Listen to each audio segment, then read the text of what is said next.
So the Indiana Fever waived Kyra Maxwell, and she didn't even get a thank you post.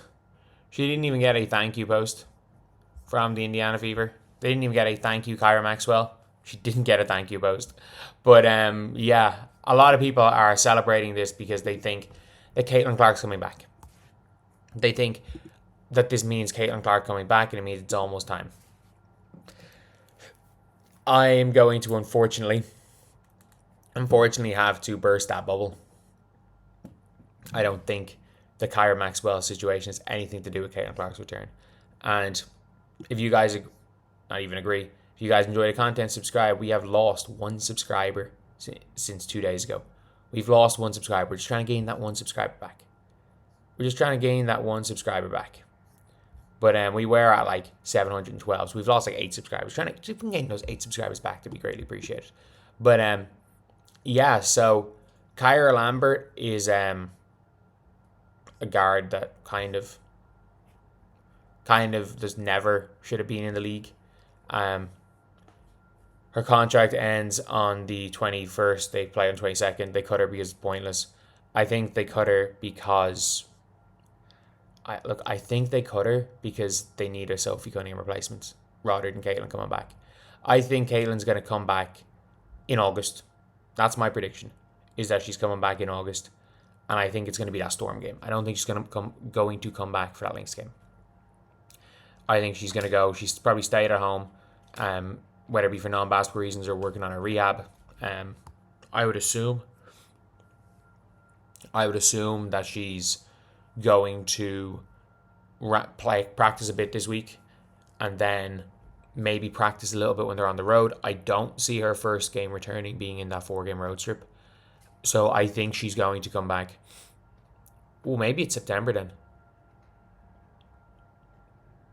I'm wrong, September. I think she's going to come back for that Sky Mystics Lynx last 3 games. That's my prediction for when she comes back. And it depends on how they are going into that because they've got 6 games before that. And in my opinion, if the Fever go 2-4, if the Fever in the next 6 games go 2-4, they're as good as guaranteed for the playoffs. Because that means all you have to do is beat a Lynx team who are going to be resting all their players in the last day of the season and beat the Sky, and you're above 500. Like, I think that they're near guaranteed to make the playoffs if they go 2-4 in those games. But at the end of the day, with that, I don't see this having anything to do with Caitlin Clark coming back. I think a lot of people are saying could mean more than that. Maybe Sophie is fine too, because there's a chance Sophie was out, they would not do this. I don't know what. Because I don't really know what Sophie has to do with this, if we're being honest. I don't really know what Sophie's contract has to do with Kyra Lambert, that they wouldn't cut Kyra Lambert. I think the reality is they're probably more likely to be cutting her because of Sophie. Signing someone to replace Sophie, not sure if they're allowed 3 hardship contracts. I think Sophie's probably done for the season. It also means Sophie is not that bad. I don't get where people are coming with that from, that this means Sophie Cunningham is not that bad, because for me, I took it as Sophie Cunningham done for the season. I took it as Sophie done for the season. Caitlin Clark's in Minnesota for a visitation to Toronto. Who the hell knows that? I just don't. I don't think this has anything to do with Caitlin Clark. May as well put out a big old she's back. Am I missing something? Am I genuinely missing something? I have a feeling that they just don't want. Venom's probably the best response, being is it not just pointless to have her under contract for 3 games? But yeah, it's a yep.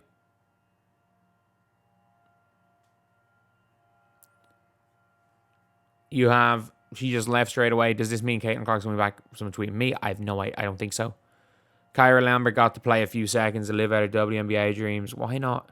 There were better signings. There were better signings to make. And I think they're going to probably sign a hardship player. I think they're going to sign a hardship player, for being honest. The players want larger rosters, but aren't more than 130 players who can actually play ball. The talent will be diluted another 15% or so. There's only one player impact TV and viewer or an arena viewership. Not wrong, but irrelevant to this point. But yeah, that's the thing where it's like expanded rosters and expansion is not going to like drastically raise the standard of this league immediately. Like, that's the thing. Like, if you, I mean this when I say is turn on a WNBA game from 2014 and watch how bad some of those bench players are. The stars are still the stars. Like, to act like Elena Deladon wouldn't be dominating in today's game, to act like Maya Moore wouldn't be dominating in today's game is wrong. But, like, there's just random bench players that you're like, if they made a layup, you're happy. To be fair, there are some players in the current league right now, if they make a layup, you're happy. But, yeah, this is just a situation where I think a lot of people are jumping so far to conclusions, saying Caitlin's coming back. I think Caitlin's coming back this season. I would be shocked if she doesn't at this stage. I think we've seen so much. I think we would know if she's not coming back. Let me just put it that way. I think we would know if she's not coming back.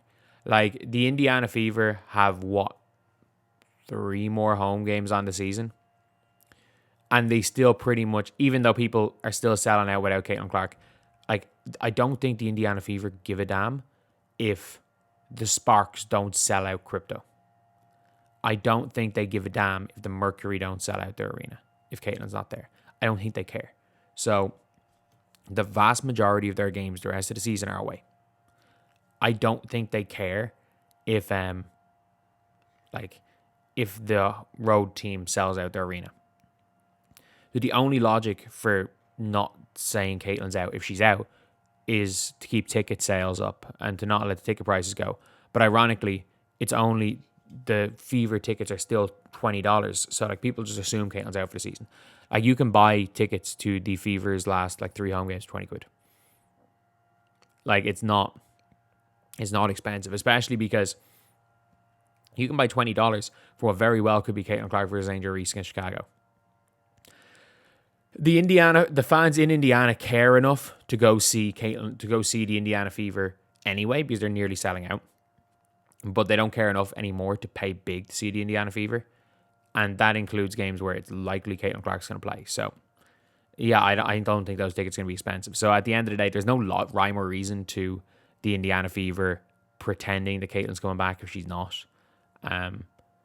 And I think this whole situation has been awful because there's been no transparency whatsoever.